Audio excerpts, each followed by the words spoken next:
நீங்கள் பார்த்துக் கொண்டிருப்பது நாட்டுக்கோட்டை நகரத்தார் டிவி.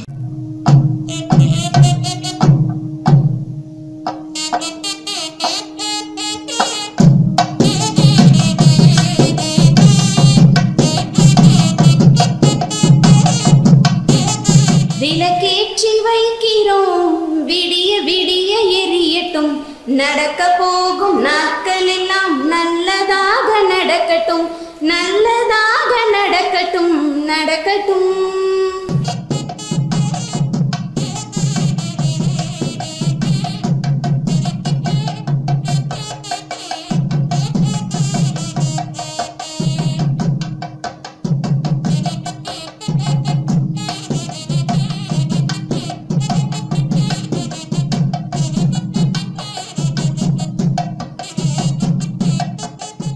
சென்னையில் வைர நகைகள் வாங்க R Arunachalam, A Ramnath, smart diamonds, traditionally modern jewellery, T Nagar, Chennai.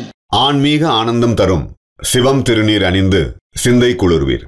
உங்கள் வாழ்வு சிறக்க சிவம் திருநீர் அணிவீர். வைர நகைகளின் வியாபார சாம்ராஜ்யம் சென்னை கோடம்பாக்கத்தில் KNC diamonds, carat and carat, Arimalam Muthu Kannan, Ranganayaki Kannan. ஆன்மீக சுற்றுலா அல்லது இன்பச் சுற்றுலா செல்ல வேண்டுமா? தொடர்பு கொள்ளுங்கள். Sri Murugan travel agency, number 10, வடக்கு ஆவணி மூலவீதி, மதுரை. நிகழ்ச்சியின் தொடக்கமாக இறை வணக்கம். அன்பு குழந்தை சிவானி அவர்களை அன்போடு மேடைக்கழைக்கிறோம். விழா தம்பதியரின் மகள் வழி பேத்தி செல்வி சிவானி அவர்கள், சுஜாதா ஆனந்த் அவர்களினுடைய அன்பு மகள், அமெரிக்காவில் பாஸ்டன் நகரில் 7ஆம் வகுப்பு படித்து வரக்கூடிய சிவானி அவர்கள் மிகச்சிறந்த பரதநாட்டிய கலைஞர். நீராறும் கடலுடுத்த நிலமலந்தை கெளிலொழுகும், சீராரும் வதனமென திகழ் பரத கண்டமிதேர், தெக்கணமும் அதிர் சிறந்த திராவிடனல் திருநாடும், தக்க சிறு பிறை நுதலும் தரிதனரு திலகமுமே, அத்திலக வாசனை போல் அனைத்துலகம் இன்பமுற, எத்திசையும் புகழ் மணக்கு இருந்த பெரும் தமிழழகே, தமிழனங்கே உன் சீரிலமை திரும்பி அந்த செயல் மறந்து வாழ்த்துதுமே, வாழ்த்துதுமே, வாழ்த்துதுமே. வரவேற்புரை ஆற்ற முனிவர் குமரப்பன் அவருடைய அன்பு சகோதரர் மதிப்புக்குரிய ஆசிரியர் சொக்கலிங்கம் அவர்களை வரவேற்புரை ஆற்ற அன்போடு அழைக்கிறோம். சபையில் அமர்ந்திருக்கும் அனைவருக்கும் என்னுடைய வணக்கம். என்னுடைய தம்பி சேனா குமரப்பன் மல்லியார் தம்பதியரின் திருமண பொன்விழாவிற்கும் நூல் வெளியீட்டு விழாவிற்கும் இங்கு வந்திருக்கும் அனைவரையும் வருக வருக என வரவேற்கிறேன். முதலாவதாக ஜட்ஜி ஐயா மேனா சொக்கலிங்கம் என்று போட்டிருக்கிறது, அவர்கள் வந்து கொண்டு இருப்பதாக சொல்கிறார்கள். அவர்கள் எங்கள் கோயிலுக்கு எங்கள் ஐயா சிலை திறப்பு விழாவிற்கு அடிக்கடி வந்து எங்கள் குடும்பத்தை பற்றியும் கோயிலை பற்றியும் பல்வேறு சிறப்புகளையும் எடுத்துரைத்திருப்பார்கள். அவர்களையும் வருக வருக என வரவேற்கிறேன். அதற்கு அடுத்தபடியாக முன்னாள் துணைவேந்தர் அழகப்பா பல்கலைக்கழகம் திரு சுப்பையா அவர்களும் என் தம்பியின் இனிய நண்பர், எங்கள் ஊருக்கு அடிக்கடி கோயில் விழாக்களிலும் குடும்ப விழாக்களிலும் கலந்து கொள்பவர். எங்களுடைய ஐயா சிலை திறப்பு விழா 2019 நடந்தபோது அங்கே மிக சிறப்பானதொரு உரையாற்றினார்கள். அவர்களையும் எங்கள் குடும்பத்தின் சார்பில் வருக வருக என வரவேற்கிறேன். ஆசி உரை வழங்குவதற்காக அருளாளியார் வரணும்னு சொன்னார். இன்னும் காண அநேகமாக வந்துட்டு இருப்பாருன்னு நினைக்கிறேன். எங்கள் ஊருக்கு நகரத்தார் காவடிகளிலே கண்டராம்பேட்டி ஒன்று தான் எல்லா காவடியும் ஒன்று சேர்ந்து போகிற ஒரே ஊர். அதுலேயும் இப்போ பழனி காவடி மண்டபம் கட்டிட்டு அது ஒரு பெரிய திருவிழா மாதிரி கோலாகலமாக வருஷம் கொண்டாடப்படுது. வருஷம் எங்கள் பள்ளி இது கோயில் நிச்சயார்ச்சனைக்கு எங்கள் கோயிலுக்கு வந்து எல்லாருக்கும் அருளாசி வழங்குவார்கள். மிக சிறப்பானது ஒரு உரையாற்றுவார்கள். எங்கள் கோயிலின் மீதும் குடும்பத்தின் மீதும் பற்றும் பாசம் வைத்திருப்பவர்கள் அவர்கள் வந்து கொண்டிருக்கிறார்கள். அவர்களையும் எங்கள் குடும்பத்தின் சார்பில் வரவேற்பதில் பெருமையடைகிறேன். காரைக்குடி அரண்மனை பொங்கல் அவரும் வந்து கொண்டு இருக்கிறார்கள். அவர்களையும் வருக வருக என வரவேற்கிறேன். பிச்சை குருக்கள் ரொம்ப அடக்கமான ஆடம்பரம் இல்லாத ஆள். அவர் விகாஸ் ரத்தன்னு ஒரு பட்டம் கொடுத்தாங்க டெல்லியில். அதை பாராட்டி பேசுகிறதுக்காண்டி நானும் என் தம்பியும் போயிருந்தோம். அவர் தான் விழா நாயகர். உட்கார வச்சா சீட்லேயே இருக்க மாட்டேங்கிறார், மூளைக்கு ஓடி போயிடுவார். அவரை ஒரு அடக்கமான ஆள், ஒரு திறமையான ஆள். அவரையும் எங்கள் குடும்பத்தின் சார்பில் வரவேற்பதில் பெருமை அடைகிறேன். சேவுகண லட்சுமணன் செட்டியார் இந்த ஊருக்கு கல்வி கண் திறந்த வள்ளல். அவர்களால் இந்த ஊரே ஒரு பெருசாக வந்திருக்குன்னு சொல்லலாம். எத்தனையோ குடும்பங்கள் தலைச்சு ஓங்கியிருக்கு. அதில் படித்த பையங்க வெளிநாட்டிலையும் உள்நாட்டிலையும் நல்ல சிறப்போடையும் பேரோடையும் புகழோடையும் இருக்காங்க. அருமையான கல்வி தர்மம் கல்வி கண் திறந்த அந்த வள்ளல் குடும்பத்தை சேர்ந்த லட்சுமணன் செட்டியார் அவர்களையும் எங்கள் குடும்பத்தின் சார்பில் வருக வருகிறேன் வரவேற்கிறேன். அடுத்தபடியாக மியூட்டா திரு பி பார்த்தசாரதி அவர்கள். அந்த காலத்தில் இந்த ஒரு பெரிய போராட்டம் நடந்துச்சு. அதுலேயும் குறிப்பாக தேவோட்டா ரொம்ப டென்ஷனாக இருந்துச்சு. அதில் அவர் ரொம்ப சிறப்பாக பணியாற்றினார். மதுரையிலேருந்து அடிக்கடி வந்து ரொம்ப துணிச்சலாக யூனியன் ஆக்டிவிட்டீஸில் கலந்துக்கிட்டார். எனக்கு அது நல்லாவே தெரியும். இன்று அவர்கள் வருகை தந்துள்ளார்கள். அவர்களையும் வருக வரவேற்கிறேன். அடுத்தபடியாக சேது பாஸ்கரா குழுமம் சேது குமணன் அவர்கள் அமைதியாக ஒரு கல்வி பரீட்சையை பண்ணிக்கிட்டு இருக்கார். அவர் ஹைஸ்கூல் வச்சுருக்காரு, இன்ஜினியரிங் காலேஜ் வச்சுருக்காரு, அக்ரி காலேஜ் வச்சுருக்காரு, ஐடிஐ வச்சுருக்காரு. எல்லாமே நிறைய அமைதியாக இந்த கல்வி சம்மந்தமாக எல்லாத்தையும் பண்ணிக்கிட்டு இருக்காரு. வெளியில் எந்த ஆடம்பரம் விளம்பரம் எதுவும் இருக்காது. அவர் வந்துக்கிட்டு இருக்கார். அவரும் எங்கள் குடும்பத்துக்கு ரொம்ப வேண்டியவர். அவரையும் வருக எங்கள் குடும்பத்தின் சார்பில் வரவேற்கிறேன். அடுத்தபடியாக பிஆர் செந்தில்நாதன் அவர்கள் எங்கள் குருகுலம் பள்ளியின் பழைய மாணவர். எங்களிடம் பள்ளி படித்தவர். அதற்கப்புறம் காலேஜில் என் தம்பிகிட்ட படித்தவர். எங்கள் குடும்பத்து விழாக்கள் எல்லாத்துக்கும் தவறாமல் வந்துடுவார். எவ்வளவுதான் உயர்ந்த நிலைமையில் இருந்தாலும் இன்னமும் அந்த பணிவு பக்குவம் மரியாதை எல்லாம் அவர்கிட்ட இருக்குது. எந்த தரப்பு ஆளுகளாக இருந்தாலும் அப்படியே எல்லாரையும் அணைச்சி கொண்டு போகிற திறமை அவர்கிட்ட இருக்குது. யாருமே அவரை பொல்லாதவங்கன்னு சொல்ல மாட்டாங்க. நம்மளாம் சாதாரண வாத்தியார். அவர் டெல்லிக்கு பறந்துக்கிட்டு இருக்கிறவர். என் நம்பரை இன்னும் அவர் ஃபோனில் வச்சுருக்கார். நான் பண்ணினா சார் சௌரியமானு கேட்குறாரு. எனக்கு ஆச்சரியம், என்ன இவ்வளோ பெரிய ஆள் நம்ம நம்பர்லாம் ரன்னிங் கண்டிஷனில் வச்சுருக்காரே அப்படின்ட்டு. அந்த அளவுக்கு ரொம்ப எளிமையும் திறமையும் உள்ள ஆள் அவர் இங்கே வந்திருக்கிறார்கள். அவர்களையும் எங்கள் குடும்பத்துக்கு நிறைய வந்திருக்கா, நல்லது கேட்டால் எல்லாத்துக்கும் வந்துடுவாப்புல. அவரையும் எங்கள் குடும்பத்தின் சார்பில் வருக வரவேற்கிறேன். அடுத்தபடியாக சுந்தரலிங்கம் அவர்கள் என் தம்பியினுடைய இனிய நண்பர். இந்த தேவோட்டையிலே ஒரு புறவலியமான சுகர். அவரையும் எங்கள் குடும்பத்தின் சார்பில் வருக வரவேற்கிறேன். அடுத்தபடியாக என்எஸ்எஸ் சிவசுப்பிரமணியன் அவர் ஈரோடு நகரத்தார் சங்க தலைவர். எங்களுடைய கண்டவராயம்பட்டி தண்டாயநாத கோவில் திருப்பணி குழுவின் தலைவர். எங்கள் குடும்ப விழாக்கள் எல்லாத்திலையும் தவறாமல் பங்கு பெறுபவர். எங்கள் குடும்பத்தோடு நெருங்கி பழகக்கூடியவர், நல்ல பண்பாளர். அவர் இங்கு வருகை தந்திருக்கிறார்கள். அவர்களையும் வருக வரவேற்கிறேன். ஆட்சி வந்தாச்சு நான் பழனியப்பன் அவர்கள். அடுத்தபடியாக அவர் செட்டிநாட்டு ஏரியாவிலேயே இருக்கிற சம்பவம் நிகழ்ச்சி எல்லாத்தையுமே அவர் பத்திரிகை வாயிலாக அனைவருக்கும் தெரியப்படுத்திக்கிட்டு இருக்கிறவர். அது ஒரு பெரிய புரட்சின்னு தான் சொல்லணும். இந்த அளவுக்கு யாரும் செய்யலை. அவங்களும் இங்கே வந்திருக்காங்க.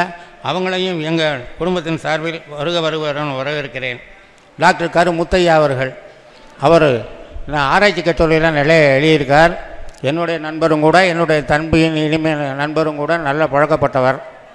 அவர் இந்த ஒரு நகரத்தார் கலைக்களஞ்சியம்னு ஒன்று போட்டாங்க. அதில் சபா அருணாச்சலம் இவர் எல்லாருமே ஊராக போய் டேட்டா கலெக்ட் பண்ணாங்க.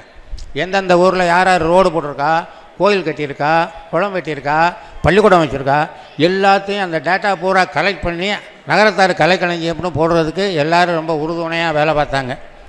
ரொம்ப சிக்கனமான ஆள், திறமையான ஆள், அனாவசியமாக பேச மாட்டார், ரொம்ப கண்டிப்பாக இருப்பார். அவர்கிட்ட பேசுகிறதே எச்சரிக்கையாக பேசணும். ஆனால் ரொம்ப நல்லவர். அவரும் இங்கே வந்திருக்கிறார். அவரையும் வரவேற்கிறேன். ஐயா ஜமீன்தார் ஐயா வந்திருக்கிறார்கள். அவர்கள் வந்து உட்காந்தா சிவப்பழம் சபையே நிறைஞ்ச மாதிரி. இந்த ஊரில் உள்ள ஒரு முதிர்ந்த கண்ணின்னு தான் சொல்லணும் அவரை. இப்போ அவர்கள் வந்திருக்கிறார்கள். அவர்களையும் எங்கள் குடும்பத்தின் சார்பில் வணங்கி வரவேற்கிறேன். ராஜு ஐயா வந்து இருக்கிறார் டாக்டர், அவரையும் வரவேற்கிறேன்.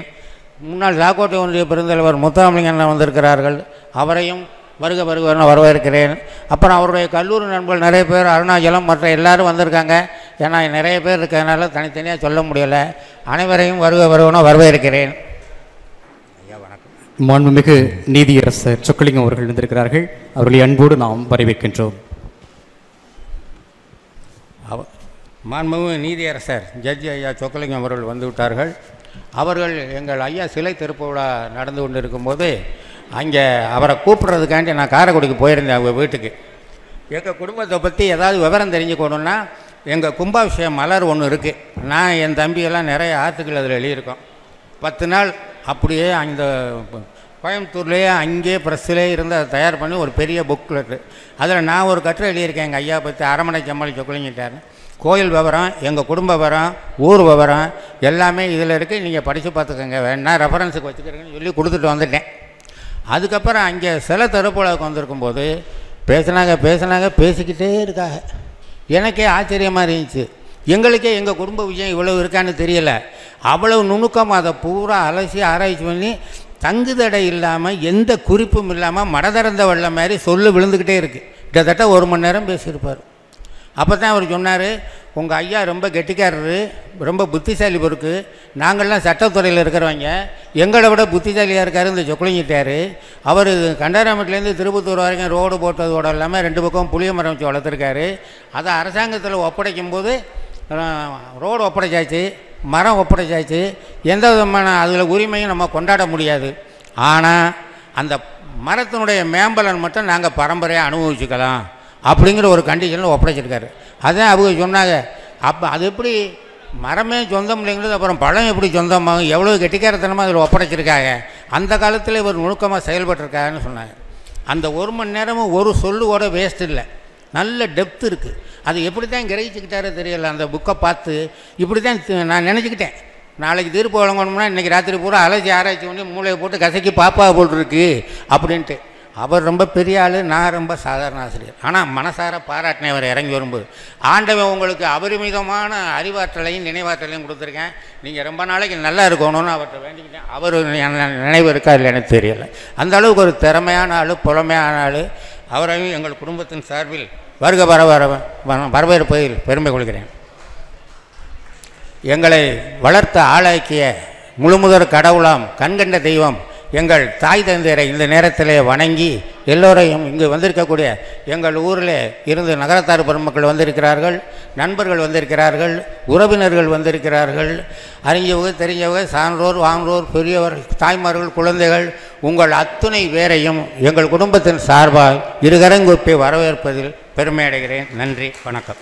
தேவகோட்டை ஜமீன்தார் திருமிகு சோம நாராயணன் செட்டியார் அவர்களுக்கு மணிவாசகம் செட்டியார் அவர்கள் உங்களின் உரத்த கரவெளியோடு வாழ்த்துக்களோடும் ஆசியோடும் இதோ மரியாதை செய்கிறார்கள்.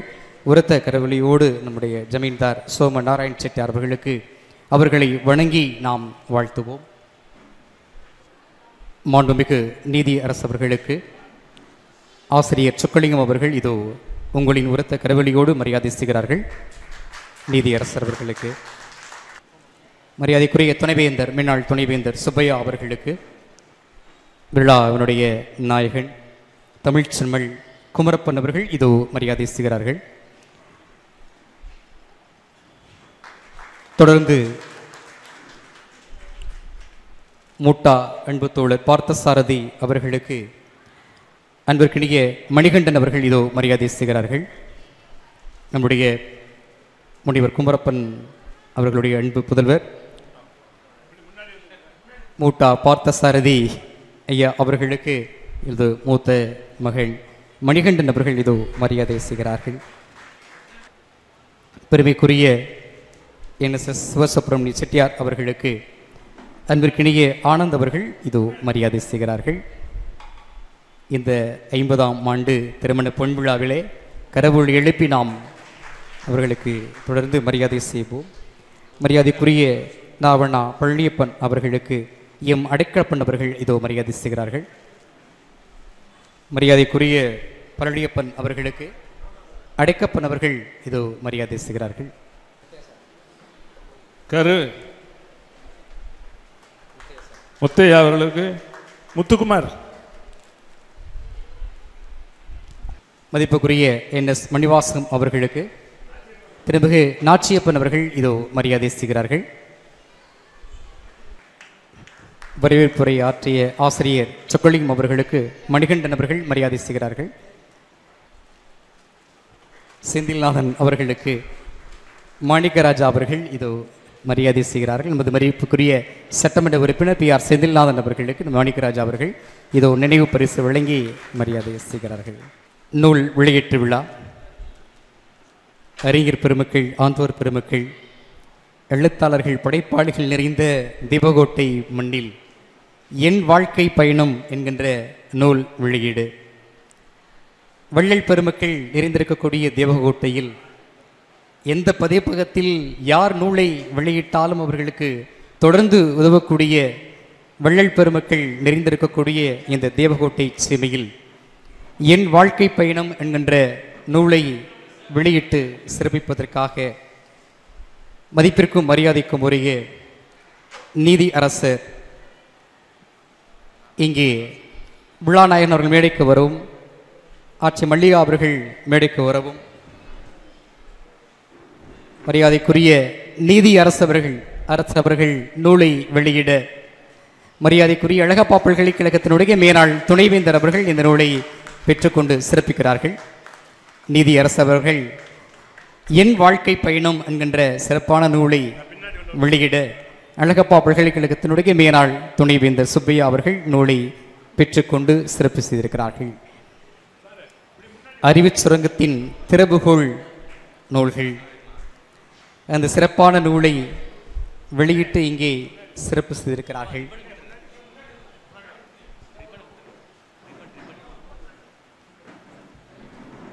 நூலை வெளியிட்டு சிறப்பு செய்திருக்கக்கூடிய நாம் பெரிதும் போற்றுகிற பெருமதிப்புக்குரிய மாண்புமிகு நீதி அரசர் அவர்கள் இங்கே வாழ்த்து சொல்ல உங்களின் உரத்த கரவொலியோடு வருகிறார்கள். சென்னை உயர்நீதிமன்றத்தினுடைய நீதிபதி, பசுமை தீர்ப்பாயத்தினுடைய நீதிபதியாக இருந்து சிறப்பித்தவர்கள், தமது சொந்த மண்ணான சண்முகநாதபுரத்தில் சண்முகநாதர் கோயிலுக்கு ராஜகோபுரம் அமைத்த பெருமைக்குரியவர்கள், ஆயிரக்கணக்கான குடமுழுக்குகளை நடத்தி தமிழ் கூறும் நல்லுலக்கு பெருமை சேர்த்த மிகச்சிறந்த ஆன்மீக சிந்தனையாளர், பிலிப்பைன்ஸ் நாட்டினுடைய டத்தோ விருதாளர் மாண்புமிகு நீதி அரசர் அவர்கள் இதோ சிறப்புரை. வானார்ந்த பொதியின் மிசை வளர்கின்ற மன்னே, மன்னிய மூவேந்தர்த மடி வளர்ந்த மகளே, தேனார்ந்த தீம் சூனைசால் திருமாலின் குன்றம் தென்குமரி ஆயினில் செங்கோல்கொள் செல்வி, காணார்ந்த தேனே கற்கண்டே தாயே தமிழேன் கண்ணே நின் பொற்பாதம் பணிகின்றேன். மாடகூடங்கள் மல்கிய நகரம், மங்கள வாசனை மணக்கும் நன்னகரம், ஆடல் அரங்குகள் அலையெழும் நகரம், அஞ்சும் சீரடி அணங்குகள் நகரம், காஞ்சும் தமிழ் இசை பொங்கிடும் நகரம், மாநகரம் தேவகோட்டையில் இன்று மரியாதைக்குரிய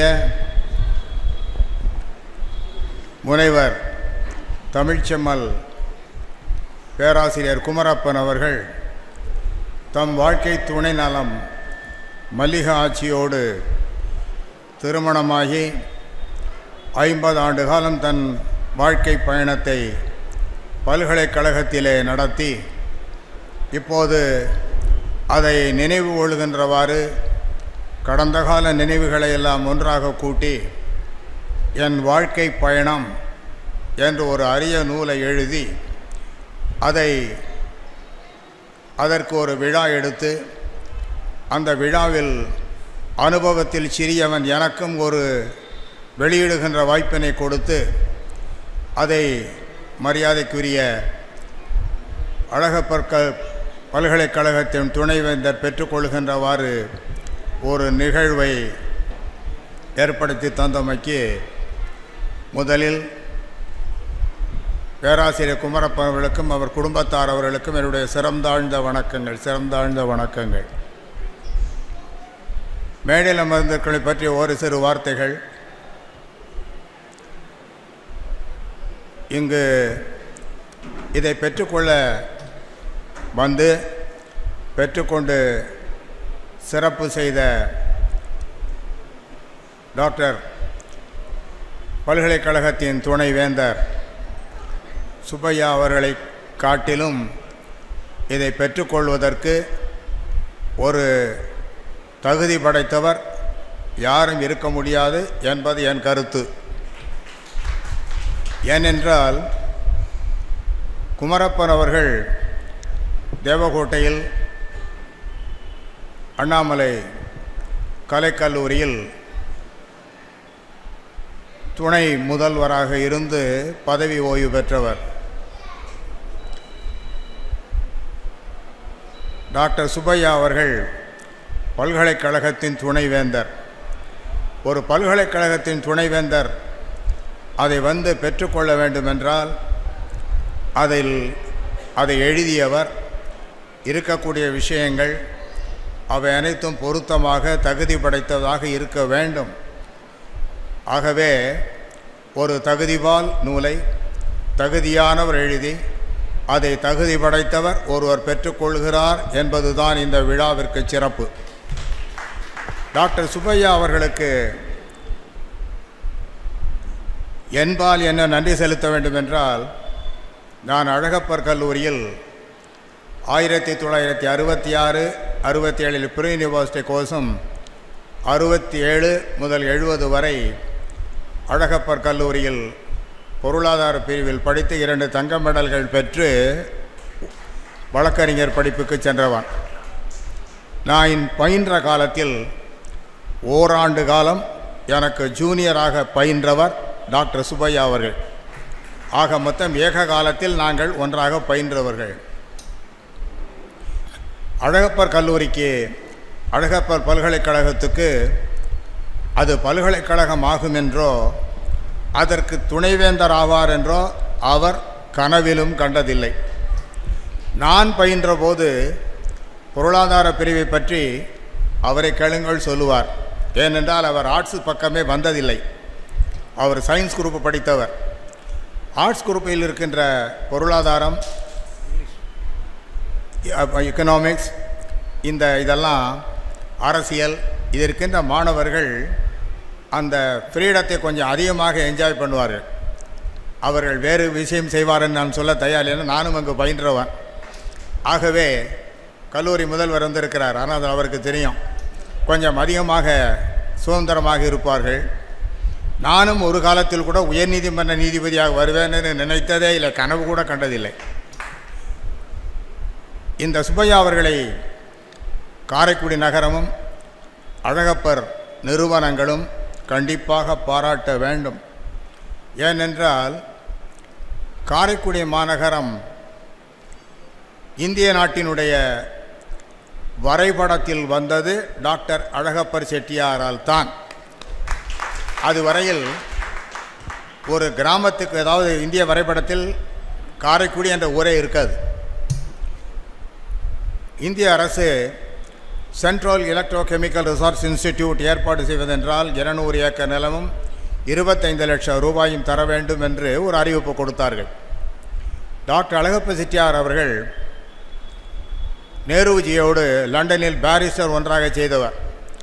ஆகவே நேரடியாக நேருஜி அவருக்கு தெரியும்.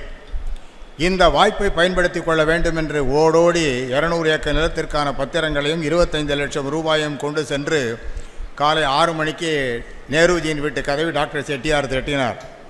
Doctor Alagappa, come, what's a matter, come in the early morning என்று சொன்னவுடன் இந்த விஷயத்தை சொன்னார். சரி, இந்த நோட்டை அப்படியே டிமாண்ட் டிராஃப்டாக மாற்றி கொண்டு வா என்று சொல்லி 10 மணிக்கு அதை பெற்று 2 நாட்களுக்கு ஆர்டர் கொடுத்தால், இதனால் தான் சிஇசிஆரை காரைக்குடிக்கு வந்தது. அது வந்ததால் தான் காரைக்குடி இந்திய நாட்டினுடைய வரைபடத்திலேயே ஒரு இடத்தை பெற்றது.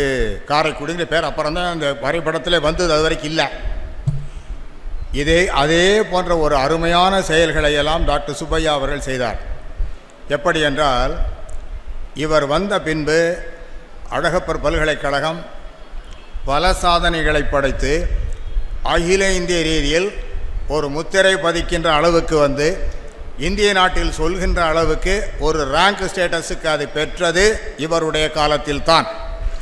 ஆகவே காரைக்குடி நகரமும் அழகப்பர் கல்லூரியில் இருக்கின்ற அத்தனை நிறுவனங்களும் அவருக்கு நன்றி பாராட்ட கடமைப்பட்டு இருக்கின்றன. இது அவர் வந்ததால் சிறப்பு. அடுத்து என்னுடைய மரியாதைக்குரிய பெரியவர்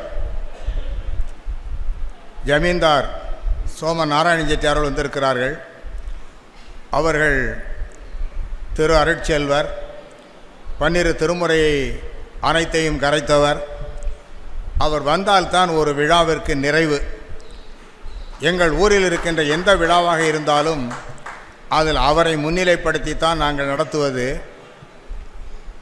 அவர்கள் எனக்கு நான் ஒரு 10 வயது 8 வயதிலிருந்தே அறிவேன். ஆகவே அவர்கள் ஆன்மீகத்தில், பக்தியில், தொண்டில், தமிழ் தொண்டில் அனைத்திலும் தன்னை முழுமையாக இணைத்து இவை அனைத்துக்கும் நலம்பாடும் தகையவர். ஆகவே அவர்கள் இங்கு வந்ததுதான் தலைமை முன்னிலை என்று போட்டிருக்கிறது விழாவிற்கு சிறப்பு. அடுத்து அன்பு தம்பி எம்எல்ஏ செந்தில்நாதன் வந்திருக்கிறார். செந்தில்நாதனுக்கும் எனக்கும் என்ன தொடர்பு என்றால், நான் அரசியல் தொடர்பு என்று சொன்னால் நான் அரசியல் கட்சியை சார்ந்தவன் அல்ல. அன்றும் இல்லை, இன்றும் இல்லை, என்றும் இல்லை. ஆனால் எனக்கும் அவருக்கு என்ன தொடர்பு? என்னுடைய அன்பு தம்பி என்று துவங்கினேன் அல்லவா. நானும் அவரும் தேவகோட்டையில் வழக்கறிஞர் சங்கத்தில் பணியாற்றியவர்கள். நான் பணியாற்றிய காலத்தில் அவர் பிராக்டிஸுக்கு வரவில்லை. ஆனால் நாங்கள் ஒரு மரியாதை படைத்த, புகழ் படைத்த, இந்த ஆண்டு 100 கொண்டாட இருக்கின்ற தேவகோட்டை அந்த வழக்கறிஞர் சங்கத்திலே நாங்கள் இருவரும் உறுப்பினர்கள் என்கின்ற தொடர்பு. தேவகோட்டை வழக்கறிஞர் சங்கத்தை பற்றி உங்களுக்கெல்லாம் தெரிந்திருக்கலாம். ஆனால் நான் 10 செகண்ட் அப்பீலே மேலே இருந்து சொல்லுவேன் சீட்டில்.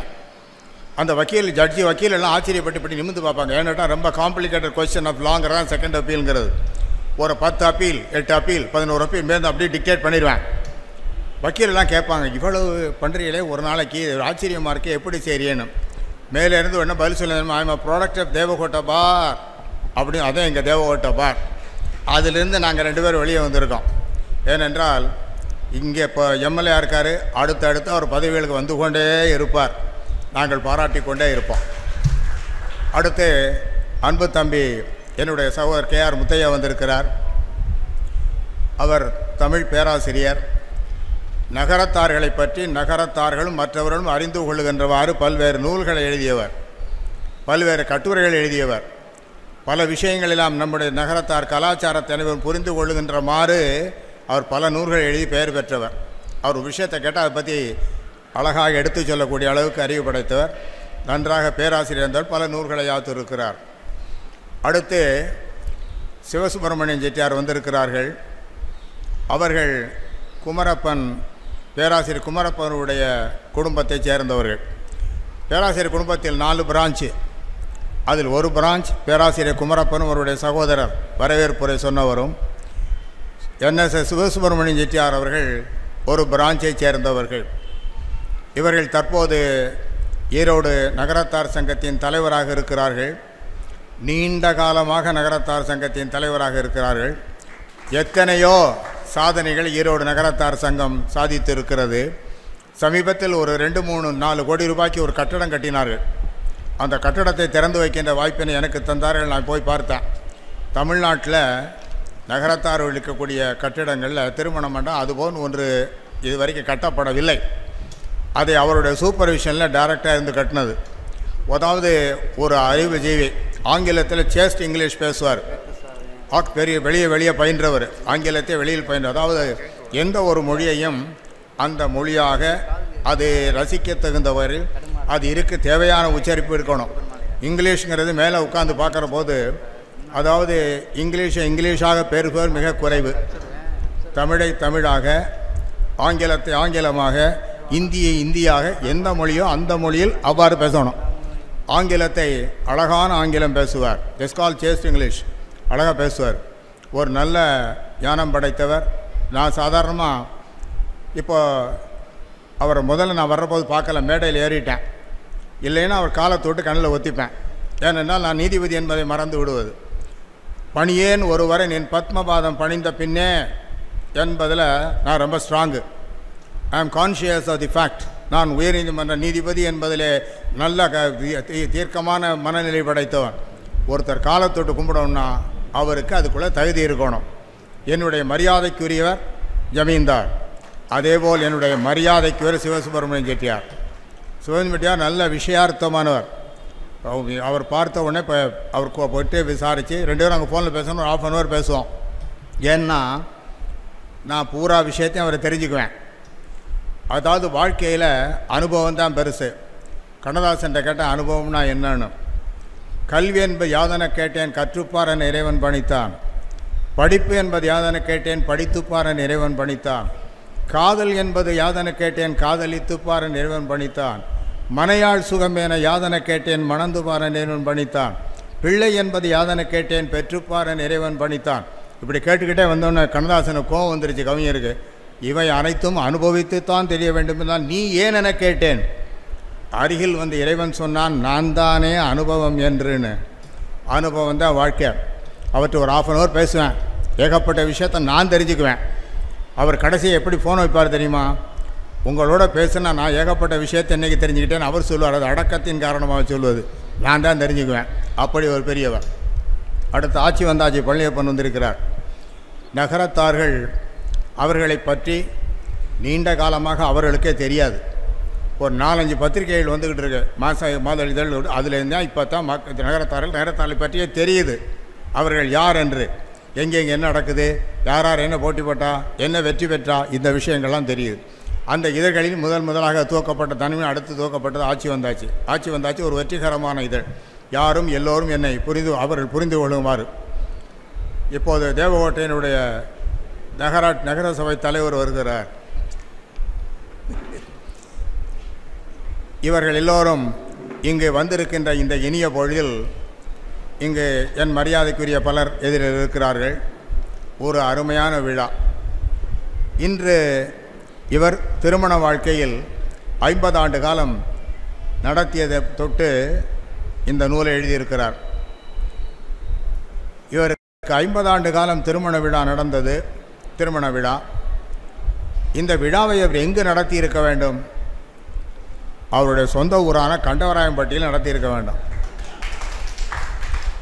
அப்போ ஏன் அதை தேவகோட்டையில் நடத்துகிறார்? சமீபத்தில் ஒரு 6 மாதத்துக்கு முன்பு சோசுவாமி சுந்தரம் அவர்கள் தன்னுடைய 80 மதுரையில் நடத்தினார். அவர் தேவகோட்டையில் நடத்தித்தானே இருக்க வேண்டும். எந்த நகரத்தானே அந்தந்த ஊரில் தானே நடத்த வேண்டும். அவர் ஏன் மதுரையில் நடத்தினார்?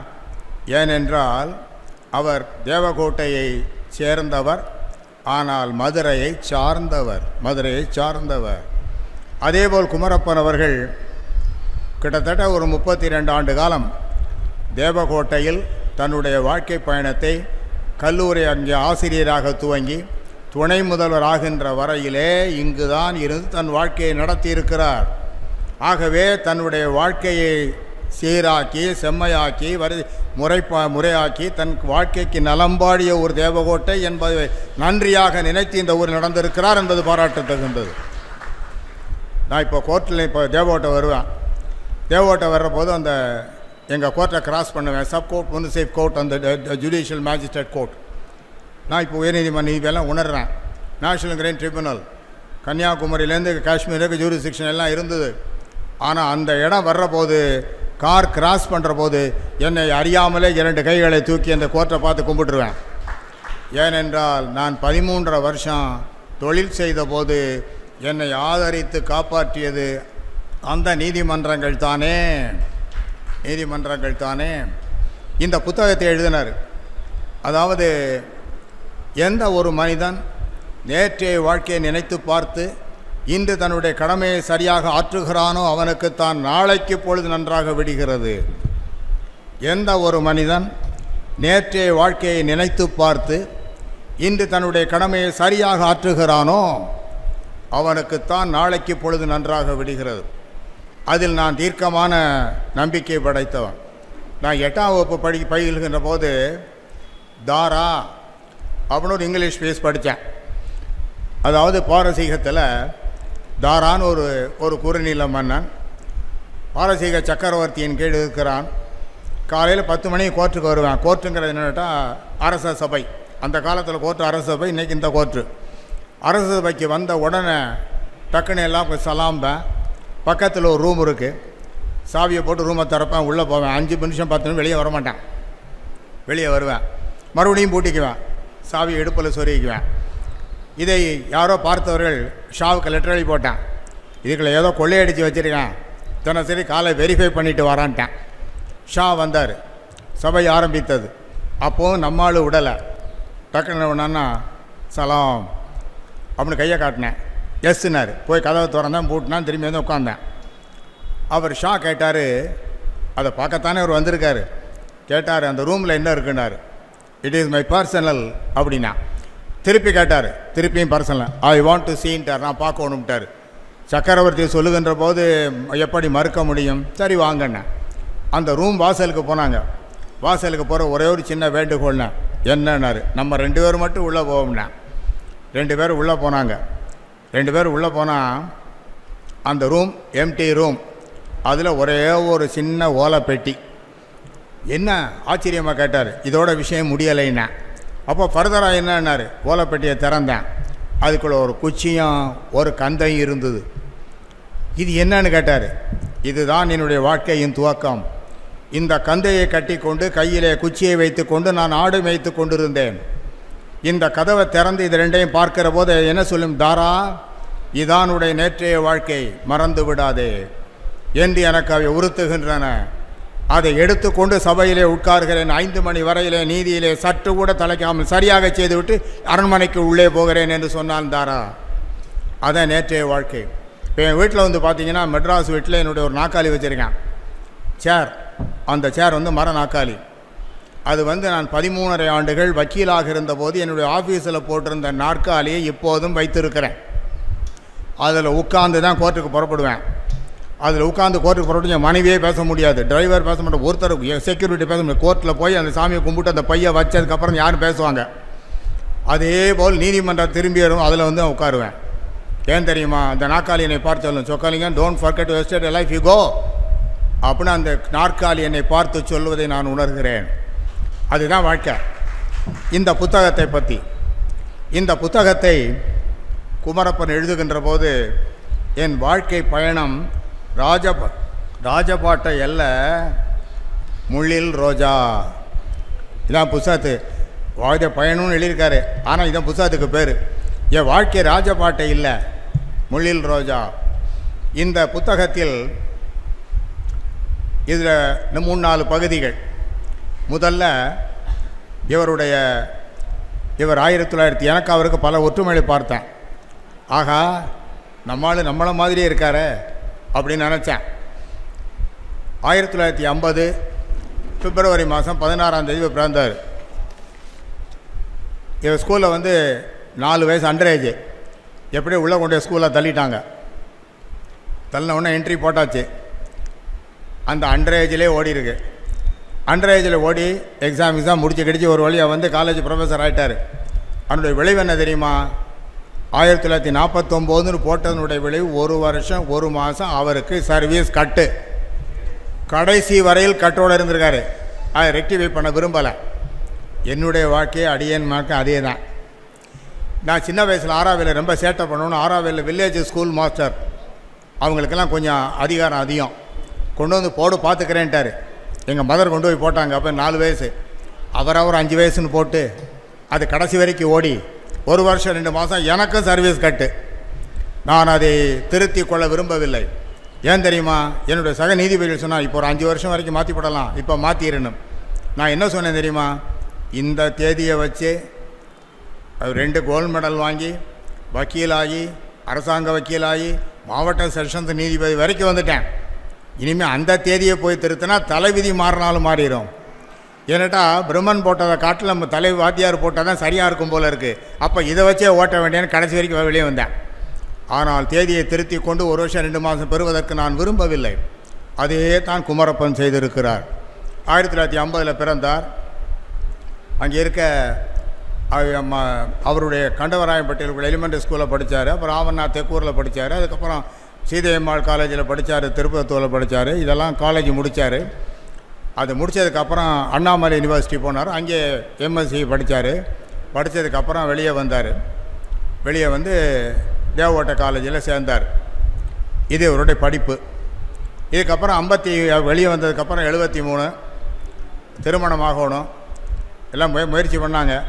நான் வாழ்க்கையில் செட்டில் ஆகாமல் திருமணம் செய்து கொள்ள மாட்டேன்னாரு. பொண்ணுகள் 2-3 காட்டினாங்க. இவர் என்ன செஞ்சார் தெரியுமா? பொண்ணெல்லாம் நல்லா இல்லைன்னாரு. அப்பட்டமான பொய்யாக நான் பொண்ணுகளை நல்லா இல்லைன்னாரு. நல்லா இல்லைன்னு சொன்னோன்னே இப்போ ஒரு நாள் இவருக்கு உறுத்திருச்சு மனசை. ஆகா, இப்படி நல்லா இல்லை நல்லா இல்லை, அந்த பொண்ணினுடைய மனசு உறுத்தும் பாவம் அப்படின்னு சொல்லிட்டு வேறு காரணத்தை சொல்லி பொய்யை விட்டுட்டே வந்தார். கடைசியாக ஒரு வழியாக இந்த ஆட்சியை திருமணம் பண்ணார். 9/1973 அவர் ஊரில் திருமணத்தை நடத்தினார். நடத்தி முடித்த உடனே அந்த பேசி முடித்த அங்கே கல்யாணம். இவர் வேலை இல்லாமல் இருந்தார் பாருங்கள். கல்யாணத்தை பேசி முடித்து கல்யாணத்துக்கு மத்தியில் அண்ணாமலை காலேஜில் அவருக்கு கிடச்சிருச்சு, சீட்டு வேலை கிடச்சிருச்சு. அதை வச்சு அந்த ஆட்சி இன்றைக்கி வரைக்கும் என்ன சொல்கிறா தெரியுமா? நான் வந்ததுக்கு என்ன கல்யாணம் பேசினதுக்கு அப்புறம் தானே உங்களுக்கு வேலை கிடச்சிது, கல்யாணம் பேசுக்கு அப்புறம் தானே வேலை கிடச்சி, இன்றைக்கி வரைக்கும் அந்த ஆட்சி சொல்லிக்கிட்டே இருக்கா. அது இவர் உண்மைதான்ங்கிற. ஏன்டா குமரப்பன் வந்து கல்யாணத்தன்னைக்கு காலையில் வீட்டுக்குள்ளே வாயை திறந்தது, கல்லூரியில் திறந்து பேசிக்கொண்டே இருக்கிறார், வீட்டுக்குள்ளே அமைதியாகவே இருக்கிறார், வேறு வழி கிடையாது. அந்த மாதிரி அவர்களுக்கு இந்த 3 பிள்ளைகள். முதல்ல ஒரு பையன். ஆட்சி ரொம்ப இல்லை கண்டிப்பாக ஒரு பெண் வேணும் அப்படின்னு முயற்சி. 2வதும் பையன் பிறந்தேன். குமரப்பன் சொன்னார், ஒரு வேலை கடை பேசாமல் கடை, நீ சொன்ன இப்போ 2வது பையன்னார். ஏடா குடும்பம் ரொம்ப லிமிட்டாக இருக்கும்னு எண்ணம். கடைசியாக ஒரு 10 ஆண்டுகளுக்கு பின்பு பெண் மகள் பிறந்தாள். இது 3 பிள்ளைகள். இவர் இந்த புத்தகத்தில் இது ஒரு பகுதி இவருடைய வாழ்க்கை. இதில் என்ன செஞ்சார்? இவருடைய முதல்ல பெரியவர்களுக்கு இருக்கக்கூடிய மரியாதை இருக்குது பாருங்கள், அதை முழுமையாக செலுத்துகிறார். இந்த புத்தகத்தை தன்னுடைய பெற்றோருக்கு சமர்ப்பிக்கிறார், அவர்களுக்கு கொடுத்தார். இது ஒரு நல்ல செயல். அடுத்து தம்முடைய ஐயா தர்மபிரபு சொக்கலிங்கம் செட்டியாரை தன் தலைமையில் வைத்து கொண்டாடுகிறார். சொக்கலிங்கம் செட்டியாருடைய இயல்பு என்னென்னா, சொக்கலிங்கம் செட்டியார் அந்த ஊரில் ஒரு பெரிய குடும்பம். அவர் பர்மாவில் நெல் வியாபாரம் பண்ணார், வெவ்வேறு இடங்களில் கொழும்பில் பண்ணார், ஏராளமான பணத்தை சேர்த்தார். அந்த சேர்த்த பணத்தை தர்மம் செய்வதற்குத்தான் இறைவன் தந்திருக்கிறான் என்பதை உணர்ந்தார். ரொம்ப பேர் அதை உணர்றதில்லை, தானே வச்சு போட்டோன்னு நினைக்கிறது, அப்படியே விட்டுட்டு போயிடுறது. அதை நினைத்தார். அவர் என்னென்ன செய்தார்னா, நான் ஒரு பக்கா இன்டெலிஜென்ட் மேன். ஒரு முதல்ல கண்டவராயம்பட்டியிலேருந்து யாராவது வைத்தியம் பார்த்துக்கோன்னா திருப்பத்தூர் போகணும். திருப்பத்தூருக்கு ஒத்தையடி பாதை, ஒரு வண்டி பாதை, கல் முள் உள்ள வண்டி பாதை. அதனால் பிரசவ வேதனை, அவசரம், ஒரு ஆக்சிடெண்ட், ஒருத்தருக்கு ஒன்றும் வழியே கிடையாது, தவிச்சு இது கண்டவராயம்பட்டி. அந்த காலகட்டத்தில் 6 கிலோமீட்டருக்கு ரோடு போட்டு கொடுத்தார். நம்பர் 1. 2வது பார்த்தார், வெறுமனே ரோடு போடக்கூடாது, ஒரு நிழல் இருக்கணும். 600 to 700 புளியங்கன்றுகளை நட்டார். நட்ட உடனே கலெக்டர்கிட்ட ஒரு அக்ரிமெண்ட் போட்டார். இப்போ உங்களுக்கு நமக்கு அது தோணி இருக்காது. ஒரு அக்ரிமெண்ட் போட்டார். என்ன அக்ரிமெண்ட் தெரியுமா? இந்த புளியங்கன்றுகளெல்லாம் மரமான பின்பு இந்த புளிய மரங்களெல்லாம் அரசுக்கு சொந்தம். அந்த புளிய மரத்தில் யூசுஃப் ரட்ஸ் மேலே வரக்கூடிய பழங்கள் எல்லாம் எங்களுக்கு சொந்தம்னர். இப்போ இன்னைக்கு அந்த உரிமை இருக்கிறது, அந்த குடும்ப உரிமையை வைத்திருக்கிறது. புளிய மரத்தை உழுப்புறாளில் வேறு கேள்வி, இன்றும் இருக்கிறது. மாதவன் பீரியடில் இவங்க போய் இதை ரெனியூ பண்ணிட்டு வந்துட்டாங்க. மினிஸ்டர் மாதவன் பீரியடில் இங்கிலீஷ்காரங்க காலத்தில் பண்ணது ரெனியூ பண்ணி இப்போ அந்த ஆர்டர் இவங்க கையில் இருக்குது. இது நம்பர் 2. அதன் மூலமாக இங்கிலீஷ்காரனோ யாரோ எந்த அரசோ அந்த புளிய மரங்களை கை வைக்கவே முடியாது, குத்தகைக்கே விட வராது. இவ தான் உழுப்பணும், குத்தகை உரிமை இவர்களில் இருக்கிறது. இது 2 கார் வாங்கினார். ஒரு கார் தனக்கு வச்சுக்கிட்டாரு, ஒரு காரை கோயிலில் நிறுத்தினார். யாருக்கெல்லாம் திருப்பத்தூருக்கு அவசர ஆத்திரம் போகணுமோ, ஹாஸ்பிட்டல் போகணுமோ, உடனே அந்த காரு. அதுக்கு அவங்க பெட்ரோலுக்கு என்ன செய்வாங்க பாவம், அதுக்காக அங்கே இருக்க மேனேஜர்கிட்ட தொகையை கொடுத்து வச்சார். அதிலிருந்து பெட்ரோல் போட்டு போகிறது ஐயா, கற்பனை பண்ணி பாருங்கள். அங்கே கோயிலுக்கு வாகனம் செஞ்சார், எந்தெந்த ஊர்களுக்கு என்னென்ன செய்யலாமோ அத்தனை தர்மங்களும் செய்தார். இதை செய்து கொண்டே இருந்தார். ஒரு அருமையான சுப்பிரமணிய சுவாமிக்கு ஒரு கோயிலை கட்டினார். அந்த கோவிலை கட்டி அந்த நிர்வாகம் இன்றும் நடந்து கொண்டிருக்கிறது, சீரும் சிறப்புமாக இருக்கிறது. அந்த சொக்கலிங்கம் செட்டியாருக்கு தர்ம பிரபு என்று அந்த சொக்கலிங்கம் செட்டியாரை எல்லோரும் அழைத்தார்கள். அது சரிதானே? அந்த சொக்கலிங்கம் செட்டியாருடைய உருவச் சிலையை 2 ஆண்டுகளுக்கு முன்பு நான், நம்முடைய செந்தில்நாதன், நம்ம அருளாடியார், நாங்கள் எல்லாரும் போய் குன்றக்குடிகளார் முன்னிலையில் திறந்து வைக்கின்ற வாய்ப்பினை சொக்கலிங்கம் செட்டியார் இவர்கள் மூலமாக எனக்கு தந்தார். அந்த கல்வெட்டிற்கு திறந்து வைத்தார்கள். அதை பற்றி ஒரு 5-6 பக்கம். இதுக்கப்புறம் இதில் ரொம்ப என் மனசை தொட்டது, இந்த புத்தகம் உண்மையை உள்ளவாறு நிதர்சனமாக எழுதியிருப்பது. எந்த ஒரு விஷயத்தையும் அவர் மறைக்கவில்லை. இது ரொம்ப ஒரு, அதாவது புத்தகம் எழுதுகிற போது நான் இமயமலையிலேருந்து வந்தேன் அல்லது நான் ஒரு பெரிய தியாகி, இந்த கதையை வேணாலும் எழுதலாம். ஆனால் உண்மையை உள்ளவாறு அப்படியே எழுதியிருக்கிறார். இந்த புத்தகத்தை படிக்கிற போது அதாவது 299 பக்கம் இருக்குது, 162 தலைப்பு இருக்குது. விவேகானந்தர்கிட்ட ஒரு 500 பக்கம் உள்ள ஒரு புத்தகத்தை ஒருத்தன் கொடுத்து இப்படி விவேகானந்தம்னார் ஒரு 10 நிமிஷம் அப்படி புரட்டிட்டு அப்படி வச்சார். அப்படி வச்ச உடனே அவன் சிரித்தான். இவர் சிரித்தவொடனே கேட்டார், இந்த புத்தகத்தை நான் படிக்கவில்லை என்று நினைக்கிறாயோ? புத்தகம் படிக்கிறது 2 விதம். ஒன்று ஸ்கால் எக்ஸ்டென்சிவ் ரீடிங், இன்னொன்று இன்டென்சிவ் ரீடிங். இன்டென்சிவ் ரீடிங் உள்ளே புகுந்து நல்லா படிக்கிறது, எக்ஸ்டென்சிவ் ரீடிங் மேலோட்டமாக படிக்கிறது. அது எப்போது இங்கிலீஷில் ஒரு சென்டென்ஸ் உண்டு, இங்கிலீஷில் ஒரு சேயிங், அதாவது the reading of intensive reading of a few books is far better than the extensive reading hundreds of books. நூற்றுக்கணக்கான புத்தகங்களை நீ மேலோட்டமாக படிப்பதை காட்டிலும் நல்ல உள் ஓட்டமாக நல்ல நுண்ணிப்பாக சில புத்தகங்களை படித்தால் போதும் என்று. அது விவேகானந்தர் பையன் சிரித்தவொன்னு விவேகானந்தர் கேட்டார், இந்த புத்தகத்தை நான் படிக்கலைன்னு சிரிக்கிறியோன்னு கேட்டார். அவன் ஆமாண்ணா. டக்குன்னு புத்தகத்தை அவன் கையில் கொடுத்தாரு. எஸ் கெட் த புக் அப்படின்னார். வாங்கினான். கேள்வி ஆரம்பி, உனக்கு என்ன பதில் வேணும்னாரு. இந்த 500-600 பக்கத்தில் ஒரு 3-4-10 கேள்வியை கேட்டேன். இவர் போட்ட பதில் அப்படியே சரண்டராய் காலில் விழுந்தேன். ஆகா, 10 நிமிஷத்தில் இந்த 600 பக்கத்தில் இருக்க புத்தகங்களில் எங்கேயோ பார்த்து அப்படி இந்த மனுஷன் எப்படி எடுத்தார். அதுதான் கான்சன்ட்ரேஷன். உன்னுடைய வாழ்க்கையின் வெற்றிக்கு பின்னால் என்ன இருக்கிறன்னு ஒவ்வொருத்தரையாக கேட்டாங்க. கேட்குற போது காந்திஜி சொன்னார், be affectionate your fellow man. நேருஜியை கேட்டாங்க, டேர் அண்ட் ஆக்ட். வின்சன் சர்ச்சில் கேட்டாங்க, இன்டாமிட்டபிள் அன்கான்கரபிள் வில். அப்போ விவேகானந்தர் கேட்டாங்க, என்ன சொன்னார் தெரியுமா? Concentration is a golden rule of success. ஒருமைப்பாடு இருக்கு பாருங்க, அதுதான் வாழ்க்கையினுடைய வெற்றிக்கு அடித்தளமானது. இந்த புத்தகத்தை நேற்று மாலை 5 மணிக்கு என் கையில் கிடைத்தது. மாலையில் ஒரு ஃபங்க்ஷன், இன்று காலையில் ஒரு ஃபங்க்ஷன். இப்போது இங்கு வந்தேன். எனக்கு மொத்தம் கிடைத்தது 1/2 மணி நேரம். இந்த 1/2 மணி நேரத்துக்குள் நான் மேலோட்டமாக உள்ளோட்டமாக என்று தெரியாது, ஆனால் உள்ளே இருக்கக்கூடிய விஷயங்களை ஓரளவுக்கு நான் தெரிந்து கொண்டேன். ஆமாம், இவர் முதல்ல ஃபஸ்ட்டு பிகினிங் ஆரம்பிக்கிற போது இந்த புத்தகத்தில் இவருடைய வாழ்க்கை பொருளாதார சூழ்நிலையை சுட்டி காட்டியிருக்கிறார். அந்த வீட்டில் எல்லாம் பொது வீடு, 4 பிரான்ச்சு, ஒரு மரம் அப்படியே ஒரு அடுப்படி பக்கம் விழுந்தது. அடுப்படி பக்கம் விழுந்தபோது அப்படியே அடிப்படை சிதைந்து விட்டது. அங்கே வசிக்க முடியாத என்ற சூழ்நிலை ஏற்படுகிறது. அப்போ என்ன செய்கிறாரு, பக்கத்தில் தாயார் பக்கத்தில் ஒரு தோட்டத்தில் போய் அங்கே ஏதோ ஒரு இருக்கக்கூடிய அமைப்பில் இருந்து கொண்டு இவர்களை வாழ வைத்திருக்கிறார்கள். இது ஒன்று. இது அப்படியே நிதர்சனமாக அப்பட்டமாக எழுதியிருக்காரு. அதுக்கப்புறம் ஒவ்வொரு ஸ்டேஜிலையும் எலிமெண்ட்ரி ஸ்கூல் படிக்கிறாரு, ஹைஸ்கூல் படிக்கிறாரு, காலேஜ் படிக்கிறார். ஒவ்வொரு ஸ்டேஜிலையும் தான் பட்ட சிரமங்களை அப்படியே எழுதியிருக்கிறார். அதாவது அண்ணாமலை யூனிவர்சிட்டியில் படிக்கிறார். அப்போ இவர் இருந்த ரூம் இருக்குது பார்த்தீங்களா, அதில் போட்டிருந்த கட்டில் கயிற்று கட்டில். அந்த கயிற்று கட்டில் துணி மேலே படுத்திருக்காரு. அதை திரும்பி திரும்பி படுக்கின்ற போது அதனுடைய சிரமங்கள் இருக்கும். ஆனால் எப்படி எழுதுறா தெரியுமா? அந்த மாதிரி இருந்தபோது இருந்த சுகத்தை நான் இன்னும் அனுபவிக்கலேன்னு எழுதுறாரு. அது சுகம்ங்கிறாரு. ஏனென்றால் மனிதன் இந்த மாதிரி விஷயங்களை வரப்போகுது. அதாவது இதெல்லாம் அப்படி வாழ்க்கையில் இருக்கக்கூடிய அத்தனை விஷயங்கள் எழுதுகிறார். மனைவியை பற்றி அது அப்பட்டமான உண்மையான விஷயங்கள் எழுதுகிறார். இவர் திருமணமானது ஆன உடனே இவருடைய பிரதர் இருந்தான். இவர் அமராவதி ஹைஸ்கூலில் ஆசிரியராக இருந்தார். இவர் திருமணம் ஆன உடனே இந்த பக்கத்தில் வசிக்கணும். என்னடா தேவகோட்டை காலேஜில் அவங்க வேலை கொடுத்துட்டாங்க. அவருடைய அவருடைய மனைவி, இவருடைய சகோதரருடைய மனைவி பிரசவத்துக்காக தாய் வீட்டுக்கு போயிருந்தார் ஒரு 4-5 மாதம். அதனால் அமராவதி ஊரில் அந்த வீட்டில் இவரையும் இவருடைய மனைவியும் மல்லிகா ஆட்சியும் குடியேறினாங்க. ஒரு 4-5 மாதம்தான் இருக்கலாம், எப்படியோ இருந்தாங்க.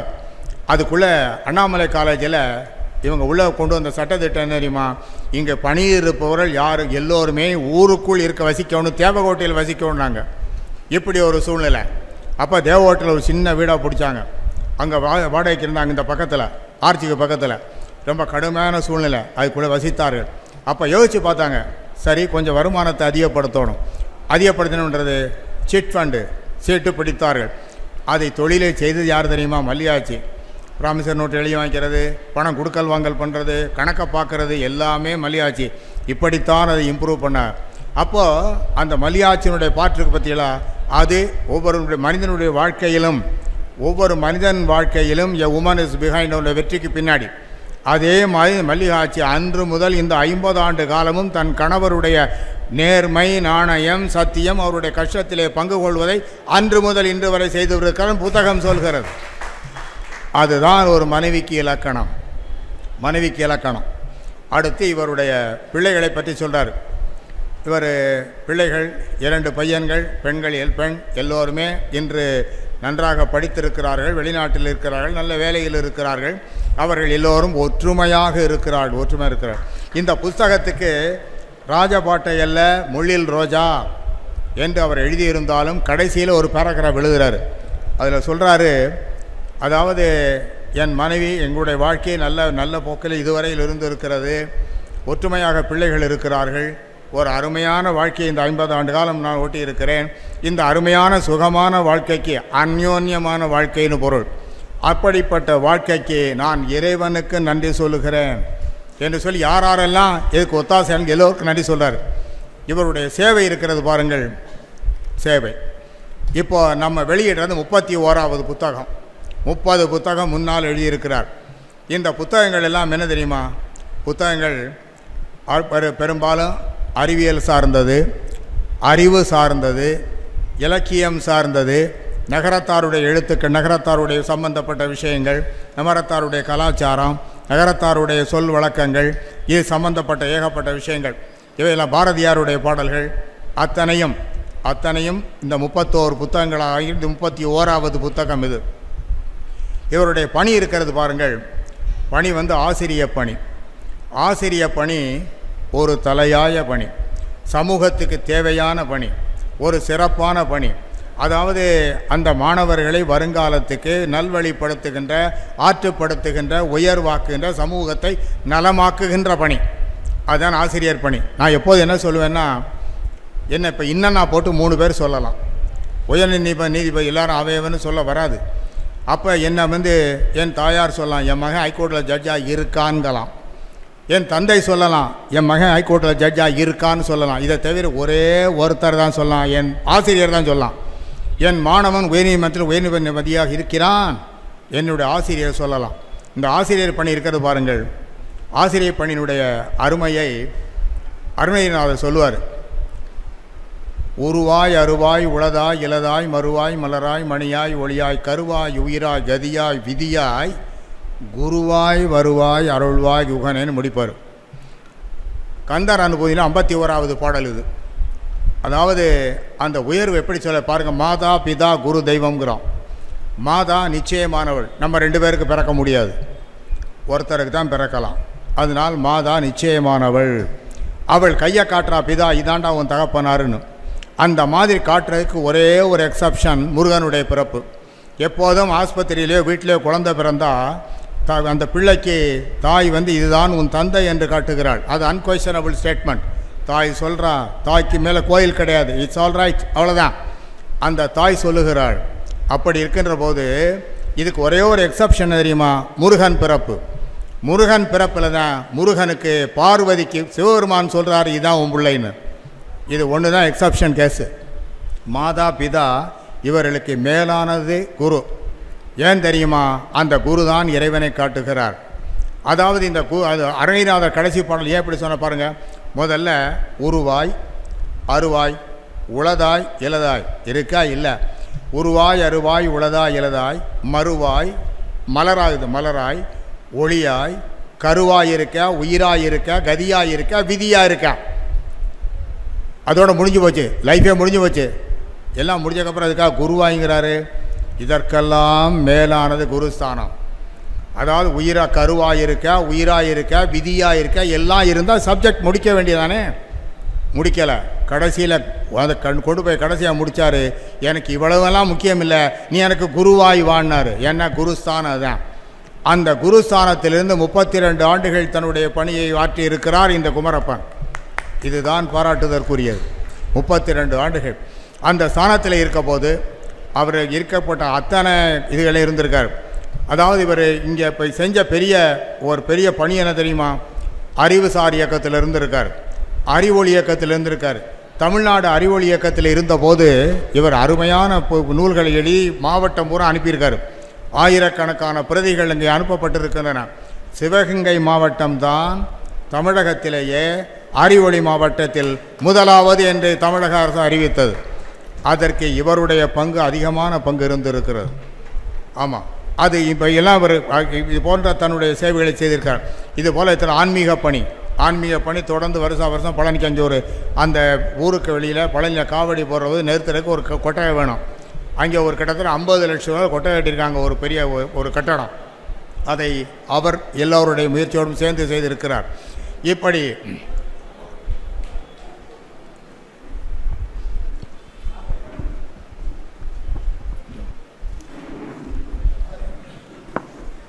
பெருமைக்குரிய எமது பிச்சை குருக்கள் அவர்கள் இங்கே விழா மேடைக்கு வந்திருக்கிறார்கள். அவர்கள் என்பது வரவேற்கிறேன்.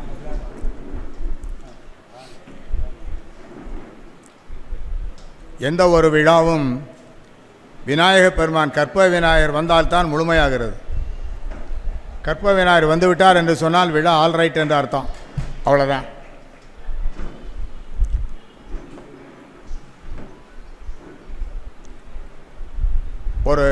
இதுக்கு ஒரு சின்ன உதாரணம். வலையப்பட்டியில் லாக்கர் திறந்தாங்க. லாக்கர் திறக்கிற போது எங்கிட்ட டேட்டு வாங்கினாங்க. நான் டேட்டு கொடுத்தேன். லாக்கர் கட்டி முடித்தாச்சு. கற்ப விநாயகர் கோயில் வழியாக போனேன். நானும் என் மனைவியும் போகிற கற்ப விநாயகர் மேடையில் மேலே பார்த்து சொன்னேன் கோபுரத்தை. அதாவது இந்த லாக்கருங்கிறது ப்ராஸ்பரிட்டி வளர்றது. ஏதோ நான் சின்ன பையன், அந்த ஊர் நகரத்தார்கள் என்னை நம்பி கூப்பிட்டாங்க, நான் போய் திறந்து வைக்க போகிறேன், அது ப்ராஸ்பரஸ் ஆகணும். அதனால் கற்ப விநாயகரை உன்னுடைய சன்னிதானத்தில் தான் டேட்டு கொடுத்தேன். அதனால் நீ வந்துரு, நீ வந்து திறந்து வை, திறந்து வச்சினாத்தான் ஊர் ஒழுங்காக வரும் பார்த்துக்க அப்படின்னு சொல்லிட்டு போனேன். போய் இதை அப்படியே மேடையில் சொல்லிட்டேன். இது மாதிரி கற்ப விநாயகர் சொல்லிட்டு வந்திருக்கேன், கற்ப விநாயகர் பார்த்துக்குவார் அப்படின்னு சொன்னேன். சொல்லி கரெக்டாக 5வது நிமிஷம் ஒரு கார் வந்து நின்றுது.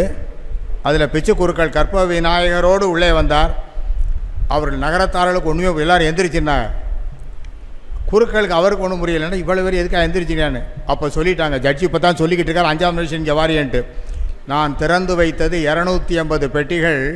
இப்போது அங்கே 1250 பெட்டிகள் வலையப்பட்டியில் இருக்கிறது. அதான் கற்பவனாருடைய பவரே. கற்பவனாருடைய பவர் வந்து ஸோ பவர்ஃபுல் இன் த்ரூ அவுட் வேர்ல்டு. நீ போய் கற்பவனாருடைய விஷயத்தை சொன்னால் எஸ்ன்னு அவ்வளோதான், யாரும் நிறுத்த முடியாது. அவர் வந்ததுங்கிறது இந்த ஃபங்க்ஷன் இஸ் ஆல் ரைட்னு அர்த்தம், கம்ப்ளீட்னு அர்த்தம், பர்ஃபெக்ட்னு அர்த்தம். இது அவர் சேவை செய்தது. இந்த புத்தகத்தில் எனக்கு ரொம்ப பிடித்தது, இந்த புத்தகத்தில் எந்த ஒரு விஷயத்தையும் அவர் மறைக்கவில்லை. உள்ளதை உள்ளவாறு எழுதியிருக்கிறார், உள்ளதை உணர்ந்தவாறு எழுதியிருக்கிறார், உணர்ந்ததை உள்ளவாறு எழுதியிருக்கிறார். இதை படிப்பவர்களிலோ ரொம்ப ரொம்ப ரொம்ப வெரி சிம்பிள் லாங்குவேஜ். இப்போ யார் படித்தாலும் அவர்கள் இதை பின்பற்றலாம், தெரிந்து கொள்ளலாம். இது ஒரு அருமையான வழிகாட்டி. Life is a challenge. லைஃபுங்கிறது சங்கீதாவில் விற்கிற அல்வா இல்லை. இப்போ செந்தில்நாதன் வழக்கறிஞராக இருந்தார், நானும் வழக்குரைஞராக இருந்தேன். அப்போ கேஸ் கட்சிக்காரன் கொண்டாந்து கொடுக்குறோம் sir, every thing is all right அப்படின்னு போய் நிற்க முடியாது. அந்த கேஸ் கட்டை ஷேப் பண்ணணும், அவன் சொல்கிற விஷயத்தை கேட்கணும். என்னையும் அப்படி எழுதியிருக்கான்னு போயிட்டு வேறு வக்கீலில் போயிடுவான். அப்போ அந்த கேஸை அந்த விஷயத்தை சொல்கிறது, அந்த சொல்கிற விதம், அது மாதிரி இப்போ இந்த ஒரு சொல்லியிருக்க விதங்கள் இருக்குது பாருங்கள். இந்த சொல்லியிருக்க விதங்கள் யாருமே வருங்காலத்தை ஷேப் பண்ணுறது, அதாவது ஒரு சேலஞ்சு, ஒரு லைஃப் இஸ் லைஃப் சேலஞ்சு மாதிரி தான். அதாவது இப்போ it's a mirror reflect, if is a sorrow over come, if is a pleasure enjoy, அதான் லைஃபு. அப்போ இத்தனை சோதனைகளையும் இவர் ஏற்றுக்கொண்டார். இத்தனை சோதனைகள் அனைத்தும் சாதனையாக்கி இருக்கிறார். கம் வாட் மே ஷேக்ஸ்பியர், அதுபோல் இவை அனைத்தையும், அதாவது எந்த இடத்துலையும் இதற்காக இவர் மனம் தாக்கல் ஏற்பட்டதாகவோ மனம் வருந்தியதாகவோ காட்டலை. எல்லா விஷயத்தையும் பொறுத்து கொண்டு இருக்கிறார். இவர்கள் குடும்பத்தில் ஒரு பெரிய இடம் இருக்குது, ஒரு பெரிய வீடு. அதை எப்படி அவர்கள் சமாளித்திருக்கான்னு நினைத்து பார்க்கிறேன். 4 பங்கு இந்த பெரிய இருந்த வீடு கம்ப்ளீட்டாக ரிமூவ் பண்ணிட்டாங்க, டிமாலிஷ் பண்ணி. அப்போ அந்த இடத்த என்ன செய்கிறது, 4 பங்காக வச்சாங்க, 4 பிரான்ச்சு. 4 பிரான்ச்சு வைக்கிற போது நடுவில் இருக்க இடத்துக்கு அவருடைய குலதெய்வம் இருக்குது பற்றிலாம், அந்த குலதெய்வத்துக்கு ஒரு இடத்தை ஒதுக்கி ஒரு கோவில் கட்டி 4 பக்கம் பங்களா கட்டி வசித்து கொண்டு இருக்கிறார்கள். இதுக்கு யாருடைய பிரெயின்னா சிவசுப்ரமணிய செட்டியார் அண்டு குமர பிரெயின் நடந்து கொண்டு இருக்கிறது. ஆகவே இந்த புத்தகம் இருக்கிறது பாருங்கள். இந்த புத்தகம் இன்று அவர், அதாவது ராஜபாட்டை அல்ல, முள்ளில் ரோஜா. எப்படின்னா ரோஜாப்பு செடியில் இருக்குது. இந்த ரோஜாப்பு செடியில் இருக்கிறது நம்ம பறித்து வச்சுக்கணும். அங்கே இருக்க முள் கண்டிப்பாக குத்தாமல் இருக்கணும். அப்போ ரோஜாப்பில் இருக்க முள் குத்துமே அப்படின்னா ரோஜாப்பு பறிக்க வராது. அந்த ரோஜாப்பு என்ன ஆகும், 15 நாளுக்கான ஊந்து தான் கிளவிடும்.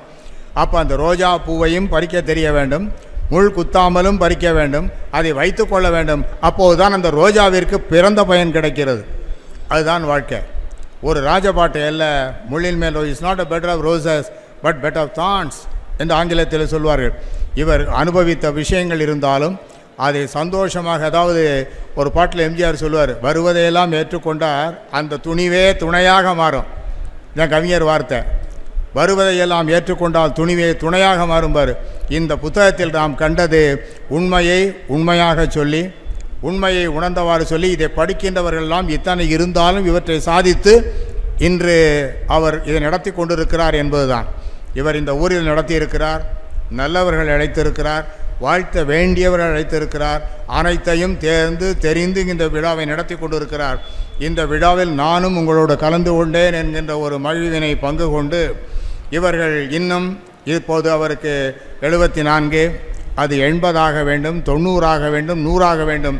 மல்லிகா ஆட்சியோடு சேர்ந்து வாழ்க்கை துணை நலத்தோடு அவர் நன்றாக சேரும் சிறப்புமாக வாழ வேண்டும் என்று சொல்லி அவருடைய பணி, தமிழுக்கு செய்யும் பணி, அவர் நாட்டுக்கு செய்யும் பணி, சமுதாயத்துக்கு செய்யும் பணி, சமூகத்துக்கு செய்யும் பணி, இவையெல்லாம் என்றுமே தொடர வேண்டும் என்று சொல்லி, சமூகமும் சமுதாயம் என்ற பலனை அடைய வேண்டும் என்று சொல்லி, இந்த குழந்தைகள் எல்லாம் பெற்றோரை என்றுமே இன்று போல் நலம்பாடி காக்க வேண்டும் என்று சொல்லி உங்கள் சார்பாக உன் சார்பாகவும் வாழ்த்தி, ஏறுபுகழ் சொக்கனோடு ஏறுமுகில் மீனாள் ஏந்தி விளையாட வரும் சாந்தமதியானாள் 100 மல சூடி வரும் கார்குழலி வண்ணம் நுதலில் ஒரு குங்குமமும் இளைய வரும் சின்னம் ஊறுபடு மாற வரும் ஓடி வரும் போது உற்றதுணை நான் என உரைக்கும் ஒரு மாது 6 படை வீடு பெறும் மைந்தனது அன்னை ஆண்டு வர காணுகிறோம் மாமதுரை மண்ணை அங்க ஏற்கன் செங்கமல சங்கொலி முழங்க பங்கையங்கள் கூம்பியவள் பாதமும் வணங்க தங்கமணி சுந்தரனின் தோளவளை தாங்க பங்கு கொள்ளும் பான்மையினை பார்த்தவர்கள் எங்க